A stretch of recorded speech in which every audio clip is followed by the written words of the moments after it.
Rajnandgaon Khairagarh block के पांडादा ग्राम में जगन्नाथ मंदिर के तीर लगे हुए वार्ड में वार्डवासी मन 2 दिन ले बिना बिजली और पानी के है। मंगलवार के अचानक पेड़ के डाल टूट के बिजली खंभा में गिर गए, जेकर बाद वार्डवासी मन अधिकारी मन ला जानकारी दी। जानकारी होए के अगले दिन काम शुरू करके खंभा खड़े हो गए, फिर बिजली ला चालू नहीं करे जाए में ग्रामीण मन में आक्रोश है। पांडादा के वार्ड नंबर 5 निवासी राजू यादव कहिस के अधिकारी मन फोन नहीं उठाए और काम में लापरवाही घलो बरत थे, जेकर ऊपर कार्रवाई होना चाहिए।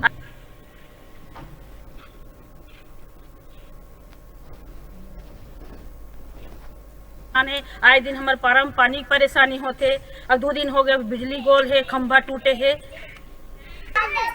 कतेक तक आत आपके बिजली बहुत आते, बहुत ज्यादा बिजली बिल आते। 1400-1500 पानी भी आए दिन नहीं चले ना। और कई बार गोल होती बिजली आई था नहीं जला थे। लोग लइका मन मच्छर चाबत थे, बीमार है, सांप डेढ़ू सब निकला थे। तो वो बिजली ऑफिस वाले मन ला के बनैया आरिते मन ला के बना दो भैया, 2 ठन जोड़े बचे है ओतकर जोड़ दे। मैं चाय पानी तुम्हार व्यवस्था करत हूँ कि बोले हूँ तिहा वो मन चल रही 6 बजे रही से भी बोले तो बिजली बिल भी कम करबो कि तो कम में तो थोड़ा भी कम नहीं से। आज भी बिजली बिल है 2000 से 1500, 1600, 1800, 1900 बिजली बिल आते।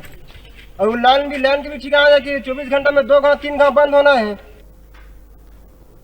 रुका तन छोट ब्रेक के बाद फिर मिलबो, तब तक देखत रहा न्यूज़ 36 छत्तीसगढ़ की आवाज।